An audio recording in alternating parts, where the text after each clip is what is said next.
Mga may init na bagong balita, mga balitang dapat mong malaman ngayong umaga.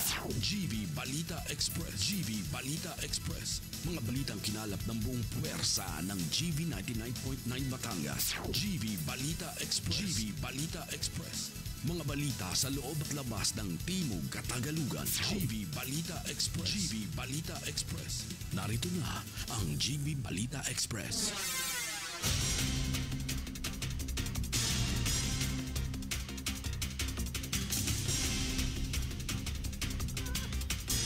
Magandang umaga mga ka-vibes. Kayo ay nakatutok sa GV Balita Express sa programang Good Vibes Morning. Kasama nyo inyong lingkod po, DJ Frankie, at kasama rin natin sa kabilang linya si DJ Joey Boy upang maghatid ng pinakabagong balita.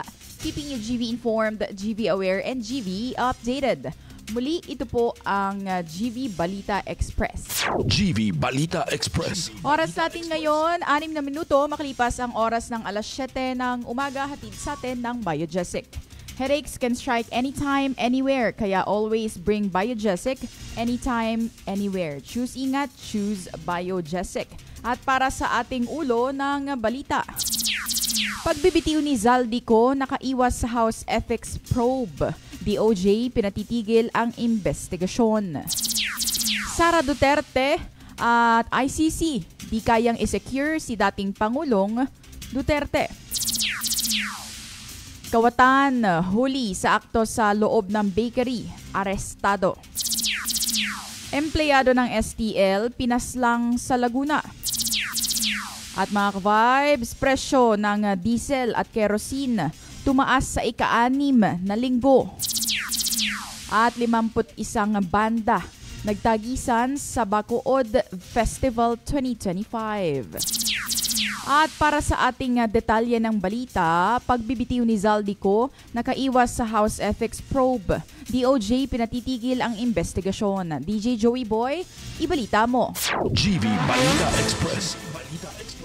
DJ Frankie, sinabi ni House Speaker Faustino Boji III na ang pagbibitiw ni Representative Zaldico bilang Appropriations Committee Chair ay nakaligtas sa posibilidad ng suspension o pagpapatalsik dahil nawala ng jurisdiksyon ng House Ethics Committee nang siya ay mag-resign. Nagbitiw si Ko ilang oras bago talakayin ng komite ang mga reklamong laban sa kanya sa dahilan umanong medikal na hindi siya makauwi sa bansa. Ngunit ayon sa ilang mambabatas, personal leave lamang ang isinumite niya at wala namang kasamang medical proof. Binigyang diin ni D na hindi matatapos ang pananagutan sa pagbibitiw at hinimok ang Department of Justice o DOJ at ang Independent Commission for Infrastructure o ICI na ituloy ang mga kaso laban kay Ko na hanggang ngayon ay hindi pa rin natatagpuan. Kinumpirma naman ni Ethics Committee Chair Jonathan Clemente Abalos na hindi na sila maaaring kumilos sa kaso, ngunit maaari pa rin magsampa ng civil o criminal case laban kay Ko. Dagdag ni D, tatalakayin pa rin ng plenaryo ang pagbibitiw ng kongresista habang tututok ang kamera sa pagpasa ng isang malinis na pambansang budget. Para sa GV Balita Express, ito si DJ Joey Boy sa GV 99.9, your good vibes. At mula kay Sara Duterte, ICC hindi kayang isecure si dating Pangulong Duterte. At para sa detalye ng balita, kasama natin, DJ Noel, ibalita mo. GV Balita Express. Iginiit ni Vice President Sara Duterte nitong Lunes na hindi umano kayang i-secure ng International Criminal Court o ICC ang kanyang abang si dating Pangulong Rodrigo Duterte na nakakulong sa The Hague, Netherlands mula pa noong Marso dahil sa kasong crimes against humanity kaugnay ng war on drugs. Pinuligsa rin ni Sara ang umano'y sham welfare check ng pamahalaan sa dating Pangulo matapos mabalita ang ilang beses itong nahulog at minsang natagpo ang walang malay sa loob ng detention facility. Aniya ang walang trial date ay wala ding kumpirmasyon ng charges ay isa lamang matinding cruelty dahil wala pa ring date para sa mga nabanggit na trial.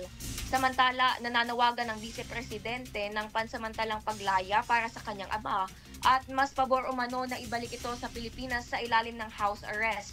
Iginit niya na handa siyang tiyakin ang pagdalo ng dating Pangulo sa anumang pagdinig ng ICC. Para sa GV Balita Express, ito si DJ Noel sa GV 99.9, Your Good Vibes. Kawatan huli sa akto sa loob ng bakery, arestado. At para sa detalye ng balita, GV Balita Express. nasa kote ang 32 anyos na lalaki matapos maaktuhan sa loob ng isang bakery sa Angono, Rizal. Sabado ng madaling araw. Dakong alas 4 ng umaga, nagulat ang may-ari ng datnan, ang suspect na si alias Emmanuel. Walang trabaho habang tangan ang mga alahas, cellphone at relo. Agad nitong tumakas ngunit nadakip ng pulisya. Naitalang natangay ang mga alahas, relo, gadgets at cash na aabot sa halagang mahigit 600,000 pesos. Ngunit 2 relo, isang cellphone at isa pang relo ang nabawi. Kasong robbery ang kakaharapin ng suspect. Para sa GV Balita Express, ako po si DJ Frankie sa GV 99.9, Your Good Vibes. At empleyado ng STL pinaslang sa Laguna. Para sa detalye ng balita, DJ Joey Boy, pasok. GV Balita Express. DJ Frankie, patay ang isang empleyado ng Small Town Lottery o STL matapos pagbabarili ng hindi pa nakikilalang salarin sa barangay Maytalang 1, Lumban, Laguna kahapon, pasado hating gabi. Kinilala ng pulisya ang biktima na si Lito Prudente, 43 anyos, na kagagaling lamang sa lamay ng kanyang biyanan at pauwi na ng tambangan ng sospek bandang alas 12:45 ng madaling araw. Ayon kay Lumban Police Chief Major Bob Luis Ortiz, tinitingnan nila ang pagnanakaw bilang motibo matapos mawala ang cellphone ng biktima. Nakarecover ng 9 na basyo ng 9mm sa crime scene na isinailalim na sa ballistic examination. Humihingi rin ang mga investigador ng kopya ng CCTV footage mula sa mga kalapit na bahay upang matukoy ang salarin. Para sa GV Balita Express, ito si DJ Joey Boy sa GV 99.9, Your Good Vibes. Presyo ng diesel at kerosene tumaas sa ika-6 na linggo. Para sa detalye ng balita, DJ Noel, pasok. GV Balita Express. Muling nagpatupad ng oil price adjustment ang mga kumpanya ng langis ngayong Martes, Setyembre at 30. Bumaba ng 20 sentimos kada litro ang gasolina, ngunit tumaas naman ng 90 sentimos ang presyo ng diesel at kerosene. Ito na ang ika-6 na sunod na linggo ng dagdag presyo para sa dalawang produktong petrolyo. Epektibo ang pagbabago simula alas 6 ngayong umaga. Para sa GV Balita Express, ito si DJ Noel sa GV 99.9, Your Good Vibes.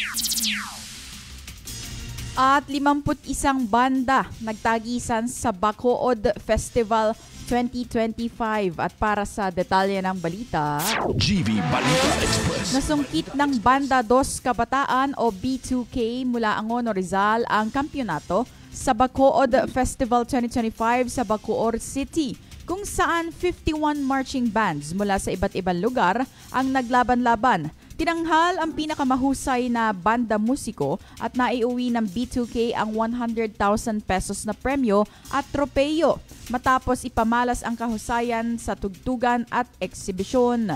Idinaos ang festival sa Barangay Alima, pinangungunahan ni Mayor Shaik Revilla at Vice Mayor Rowena Bautista. At sinimulan sa mahigit 2 oras na parada ng mga kalahok. Nagwagi sa first runner-up ang Magdalo Band from Kawit, Cavite. Ang second runner-up ay San Lorenzo Band Incorporation. Ang third runner-up ay mula sa Angono Wind Ensemble Band. Ang most disciplined band ay Dasmariñas Band Music Foundation. At ang Best Uniform Award ay ang Banda Musiko ng Malikso 145. At ang second naman ay ang B2K. Tinaguri ang Marching Band Capital of the Philippines at muling pinatunayan ng Bacoor ang pagiging sentro ng banda ng musiko sa bansa. Para sa GV Balita Express, ako po si DJ Frankie sa GV 99.9, Your Good Vibes. At yan ang kabuuan ng balita hatid sa atin ng Salon Pass with direct ingredient penetration for shoulder, neck, and back pain. At para sa GV Balita Express, ako po si DJ Frankie at nakasama natin ngayong umaga si DJ Joey Boy at DJ Noel. 7:15 a.m. on the clock, Philippine Standard Time. Huling araw ng Setyembre, manatiling nakatutok sa GV 99.9 para kayo ay GV informed, GV aware, and GV updated. Muli, DJ Frankie po, only here sa the most influential Good Vibes radio station. Ito po ang GV 99.9, your Good Vibes. GV Balita Express. Mga may init na bagong balita, mga balitang dapat mong malaman ngayong umaga. GV Balita Express. GV Balita Express. Mga balitang kinalap ng buong puwersa ng GV 99.9 Batangas. GV Balita Express. GV Balita Express. Mga balita sa loob at labas ng Timog Katagalugan. GV Balita Express. GV Balita Express. GV Balita Express. GV 99.9 gives you your news.